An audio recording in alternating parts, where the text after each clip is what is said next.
Au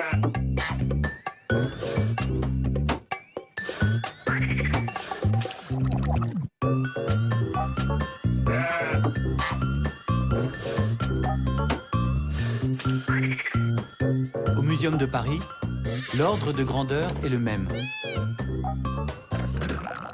En comptant les mammifères, les oiseaux, mais aussi les insectes et les plantes, on atteint les 80 millions de spécimens. Même chose à Londres, à Washington et à Tokyo. En fait, si l'on additionne les collections du monde entier, on dépasse allègrement le milliard de spécimens.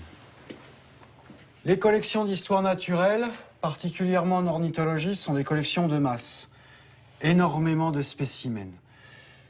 Alors c'est un problème qui est récurrent depuis, finalement, en France, l'époque de Buffon et du cabinet du roi, donc le XVIIIe siècle, où Daubenton, le premier garde du cabinet du roi, se plaignait déjà du manque de place.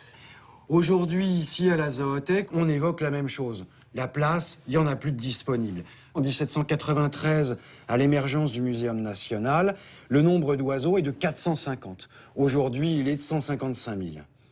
Alors évidemment, le rythme des descriptions, au moins en ornithologie, se ralentit beaucoup, mais on trouve encore des choses nouvelles. Et la question c'est, est-ce qu'on va arriver un jour à tout décrire ?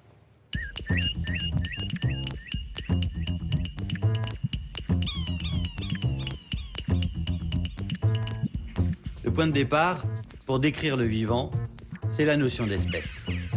Mais au fait, cette notion que tout le monde utilise sans y penser, vous la définiriez comment, vous? Aujourd'hui, le critère officiel, c'est l'interfécondité. En gros, si deux individus peuvent se reproduire entre eux, et si leur descendance est fertile, alors ils appartiennent à une même espèce. Là, par exemple, ça ne marchera pas. On a clairement deux espèces distinctes. Là, par contre, on est visiblement en présence d'une espèce unique. L'avantage de la notion d'espèce, c'est qu'elle permet de ranger des millions d'individus dans une seule boîte, à laquelle on attribue un nom latin unique. Ouais, latin, ça fait plus chic. Et ça évite les querelles linguistiques.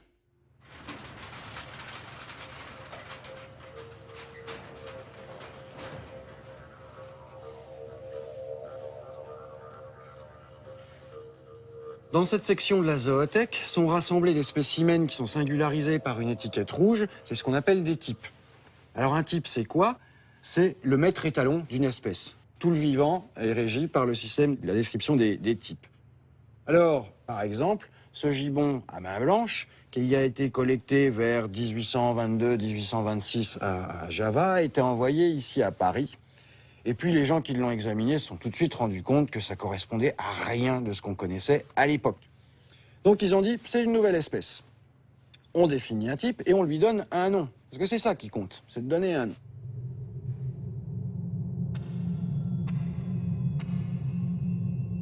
À quoi ça sert de donner des noms à 1,8 million d'espèces, à 5 millions ou à 10 millions? Bon, je dirais en soi, à rien. En fait, les taxonomistes produisent pas des noms pour eux-mêmes, ils produisent des noms parce que, je dirais que c'est l'étiquette qui est sur un tiroir. Dans le tiroir, on va vouloir y mettre des attributs et des propriétés. Par exemple, mange un tel, est mangé par un tel, transmet telle maladie. C'est pour ça que le métier du systématicien, c'est de faire en sorte que chaque espèce soit désignée par un seul nom et que chaque nom ne désigne qu'une seule espèce, qu'il y ait une relation biunivoque entre les espèces dans la nature et puis le domaine des noms. Voilà. Et bon, c'est pas trivial.